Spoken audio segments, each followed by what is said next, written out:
बोलिए राधे कृष्ण भगवान जी की जय। आज मोहिनी एकादशी व्रत पारण के शुभ अवसर पर आपको सुनाते हैं तुलसी माता की कथाएं। एक गांव में एक बुजुर्ग महिला रहती थी। वह बहुत ही पूजा पाठ किया करती थी।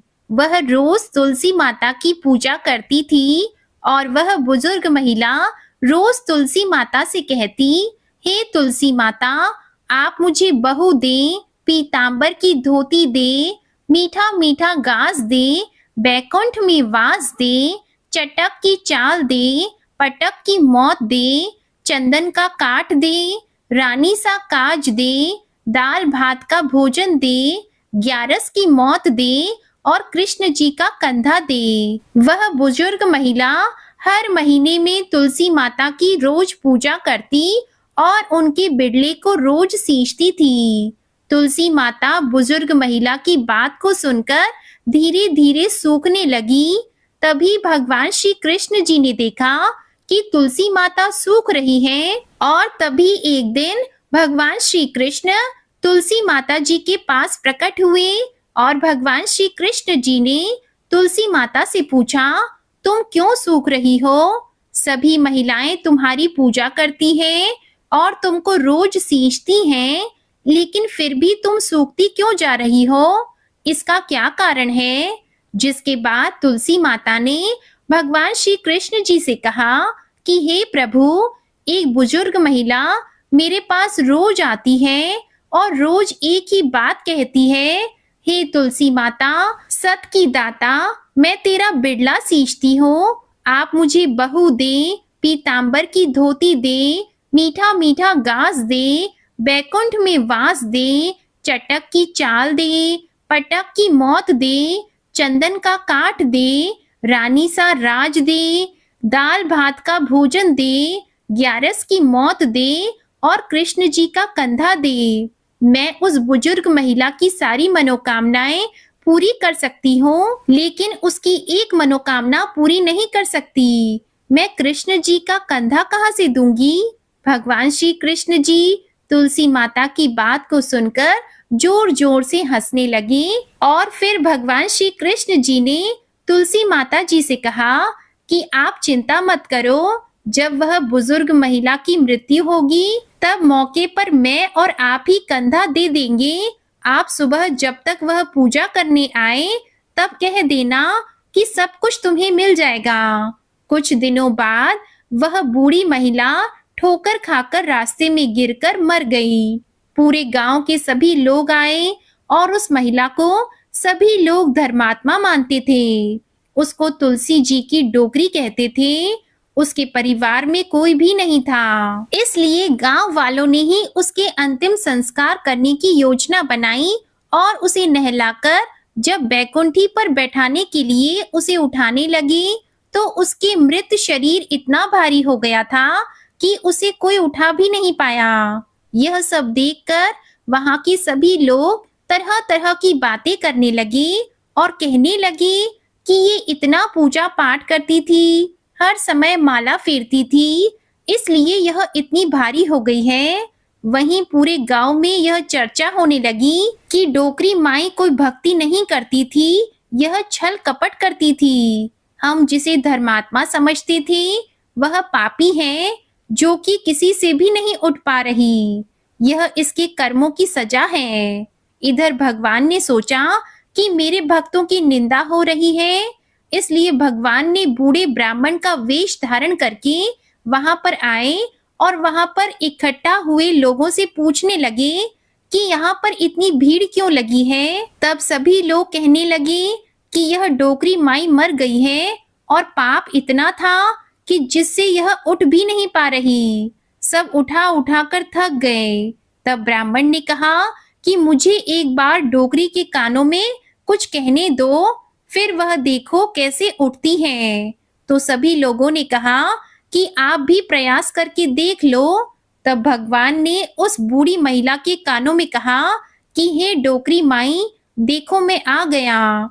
और जो डोकरी पूजा करते समय शब्द कहती थी वह शब्द उसके कानों में कहने लगे, तू बिड़ला सींच तेरा, मैं करूं निस्तारा मेरा। डोकरी माई बहू ले, बेटी ले, पोता ले, लड्डू ले, पीतांबर की धोती ले, गहना ले, घी का घड़ा ले, मीठा मीठा खीर और पूड़ी ले, दाल भात का भोजन ले, धन दौलत ले, बेटा पोता को काम ले, तुलसी को पत्ता ले, मुंह में गंगा जल ले, 11 को दिन ले, चंदन को दाग ले, श्री कृष्ण जी का कंधा ले।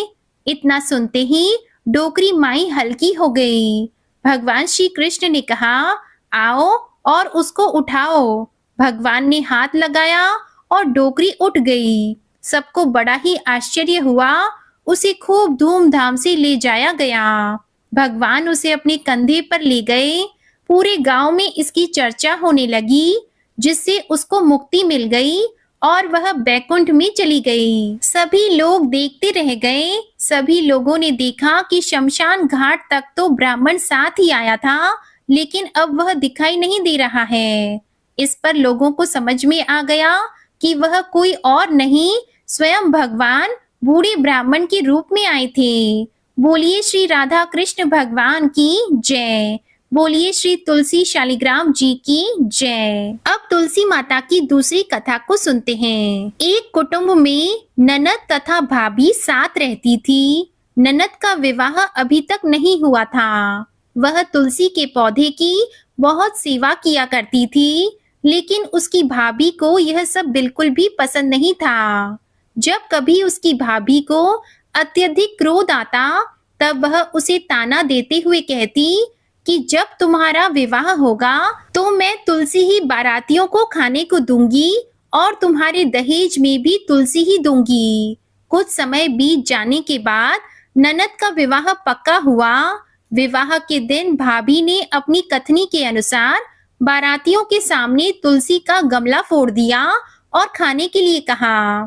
तुलसी की कृपा से वह फूटा हुआ गमला अनेकों स्वादिष्ट पकवानों में बदल गया। भाभी ने गहनों के नाम पर तुलसी की मंजरी से बने गहने उसे पहना दिए। वह भी सुंदर सोने जवाहरात में बदल गए। भाभी ने वस्त्रों के स्थान पर तुलसी का जनेऊ रख दिया। वह रेशमी तथा सुंदर वस्त्रों में बदल गया।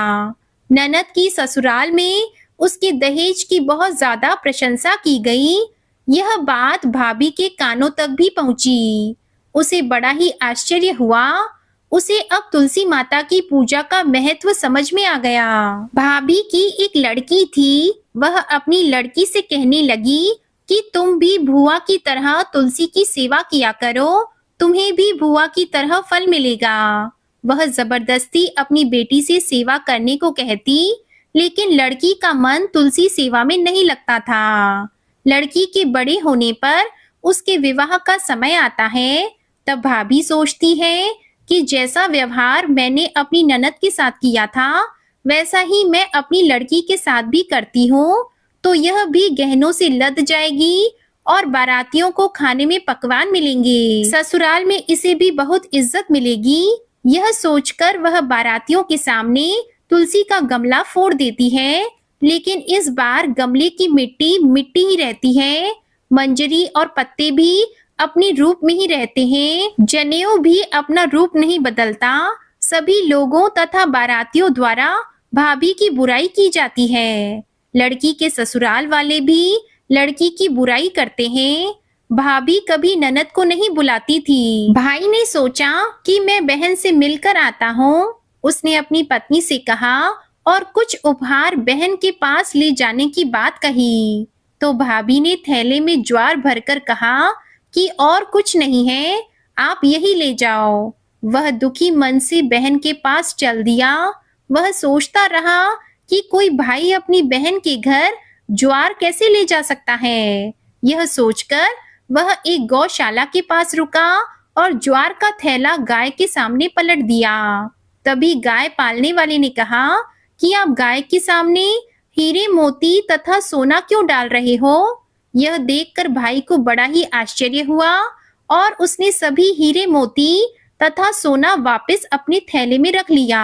भाई ने सारी बात अपनी बहन को बताई और बड़ी खुशी खुशी उसने सारे हीरे मोती और जेवर अपनी बहन को दे दिए। दोनों भाई बहन एक दूसरे को देखकर अत्यंत प्रसन्न हुए। हे तुलसी माता, जैसी कृपा आपने ननद पर की, ऐसी ही कृपा सभी पर करना। बोलिए श्री तुलसी शालिग्राम जी की जय।